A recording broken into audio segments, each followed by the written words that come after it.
Hey everyone. Sorry that my videos are always me being in bed. I just always either do it in the morning when I wake up or I do it at night before bed. So it just kind of like works out that way. Or if like the house is crazy with the kids and the husband, I'll come up to my room to to film. So that's kind of why I'm always in this room. Is it's just like the quietest place or yeah. So I thought I would give you guys an update. Um, so the doctor at UCLA, they are not booking me right now for an appointment because I'm out of state and because I don't have a diagnosis. I told them that everybody in my state that I've seen obviously doesn't know anything about it. How am I supposed to get a diagnosis if I've been looking for a diagnosis for 6 years? And I called yesterday some of my old ENTs. Sorry. I called a neurologist. He said he doesn't deal with that. Um, and so I kind of am trying, sorry, I'm trying to figure out what I want to say. So I called them and I was like, I can't get a diagnosis up here. That's why I want to come there. And so the receptionist, she was so unbelievably sweet. She said, okay, like, what are your symptoms? So she's like trying to figure out how I can get in. But also, traveling is very difficult for me. So I was asking if I could do a telehealth for the first video, which is with a nurse practitioner. It's not with a neurologist. You have to see the nurse practitioner first.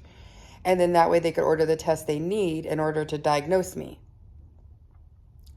So I was calling the places out here, trying to see if I could get a diagnosis so I could go down there. But they're looking through my medical records. They took down all my symptoms, and now I'm just waiting for a phone call. Now I'm just waiting for a phone call to see if I can even get in with them. And my anxiety is like a 10 because I feel like I'm between a rock and a hard place. I feel like I can't get in without a diagnosis, and I can't get a diagnosis without getting in. And I am praying so hard that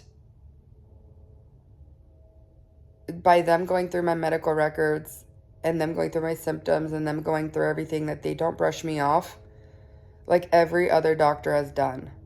Every other doctor is like, they can't figure it out, and they're like, it's allergies. And then I take allergy medication. I mean, like Claritin and decongestants for a month. Does nothing. And then they say it's migraines. I take migraine medication for a month. Does nothing. So I think they've run out of ideas in my state. Had eustachian tube surgery where they put the balloon in eustachian tubes. They pump it up. It's not eustachian tube dysfunction. I've also had sinus surgery. I mean, I've tried everything. And I feel so defeated, and I feel like doctors just pass you along when they can't figure it out. So today, my gray is like really coming through. I usually do my hair like once every 6 months because I'm not a spender. I like to like save and keep the money for the kids and stuff. But like once every 6 months, I'll just dye the top of it. You know, it's like, look, so this is dyed blonde, like streaked, and it's grown out that much. So, like, that much of growth. So I'm going to go to my hair girl and just get this dyed right here. Just the top. Just to cover the gray. And then get a trim. I'm trying to save money and not spend anything. But I feel like with my anxiety waiting for the doctor to call me back and my family's coming home, like, I have to get out of this house. And I'm just like, I'm going to spend the $50 and get just the top done and a trim. I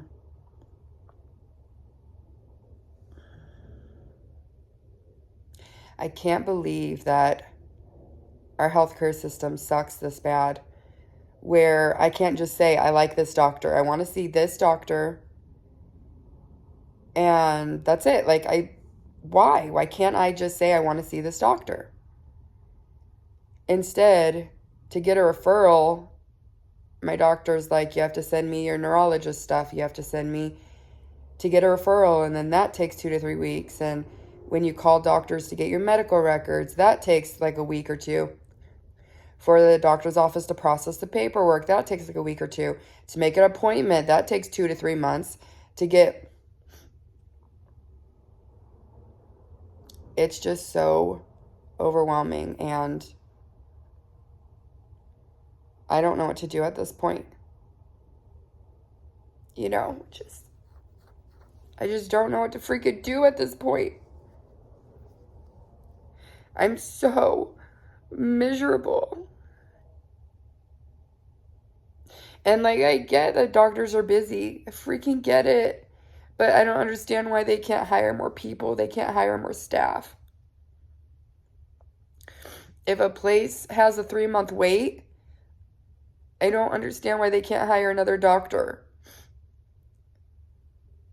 If they can't process paperwork for 3 weeks, why can't you hire more, office receptionists or MAs or whatever? If the demand is there, I don't understand why they don't fill it. It's insane. I don't understand.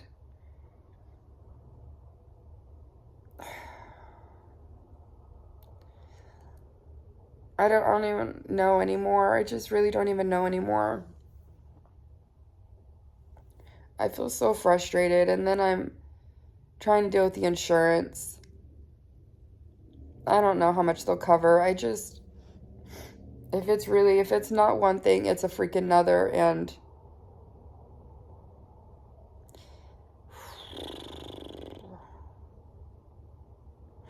you guys, life is so hard sometimes. But I'm gonna go do my hair, and I'm gonna try to breathe, and I'm gonna try to wait.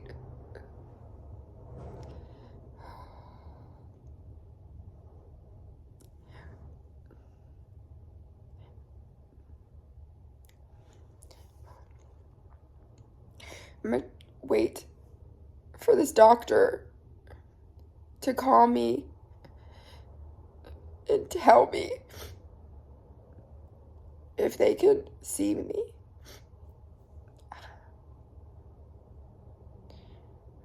So that's the goal. I'm trying to not call them. I'm trying to not bug them. But I want to, this limbo is just so much.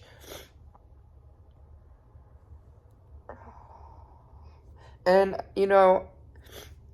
I know that there's so many people out there suffering, and somebody commented, many people have ear problems. Make sure that you're making the right decision with surgery and all that. But what people don't understand is it's not just ear problems. It's a constant fullness in your ear. Your voice is obnoxious.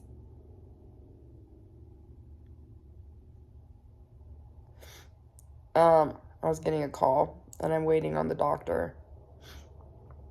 Your voice is obnoxious, like it's loud. You hear the pulsating in your ears. Your balance is off, so it's not just like an allergy ear.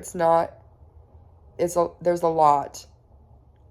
I know this video is very like all over the place, but I'm just like telling how it feels. I feel like the healthcare system has just stepped over me.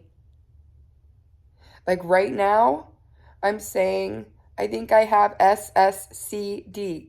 I think that's what I have. I've had it for 6 years. Please investigate, please.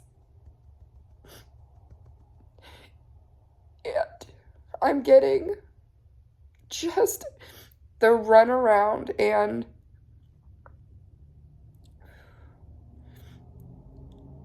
so I'm going to try my best to not fall deeper into this depression and these anxiety.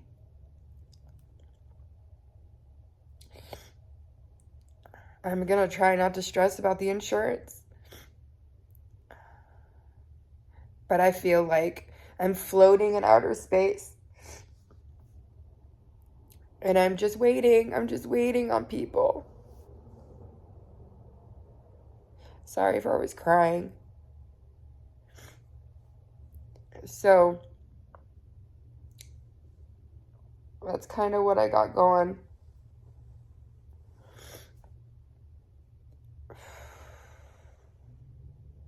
I pray that the outcome could be either, hi baby, the outcome could be either, here, lay down. Here, lay down, baby. You want to lay on me? It could either be that they'll see me, but it'll be with a nurse practitioner. The other outcome could be that I could do a virtual for the first meeting. And then the best outcome would be my symptoms are align with SSCD, my tests align, because I had to do a VCG test where they blow air into your ear and then watch your eyes. And that is a telltale sign of CCSD, apparently. Or SSCD. SSCD. Is like your eyes go all over the place. And so my test, when I did that test, that happened. And so I'm hoping he sees that test. I'm hoping he looks at my symptoms. And I'm hoping he says, you know what? I'm just going to see her. We're going to get the ball rolling. Let's get this going. In my perfect scenario, that's what I want to happen. So please, please, please pray for me, guys, because I know Jesus has me.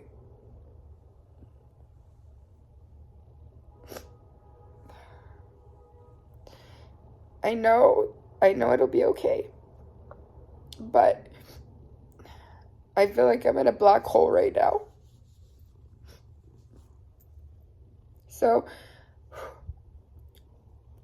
I'm going to just put some music on and take a shower and just look forward to getting my hair dyed. Just an hour of me time that I just need. Like I said, I normally would not make an appointment. I would just be like, whatever, I need to save money, but I feel low. So I'm going to take a little bit of time for me today and try to get through this waiting period. Once I start crying, I can't stop. But I'm going to try to get through this waiting period and just see what their answer is. So,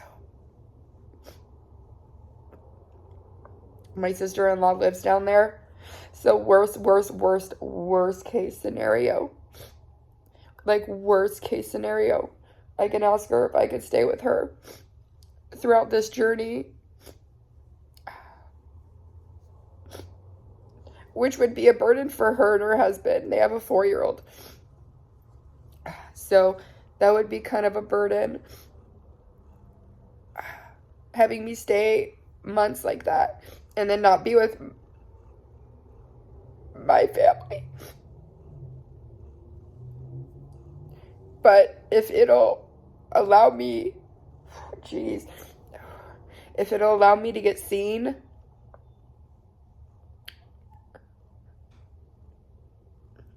then, yeah. So I'm just trying to weigh my options, but I'm just waiting to hear back from them to see what they say. Thank you guys so much for being here. I'm sorry for always crying. I'm just very, I try to just be 100% myself and, how I'm feeling. And that's kind of what helps get me through, is just putting everything out there.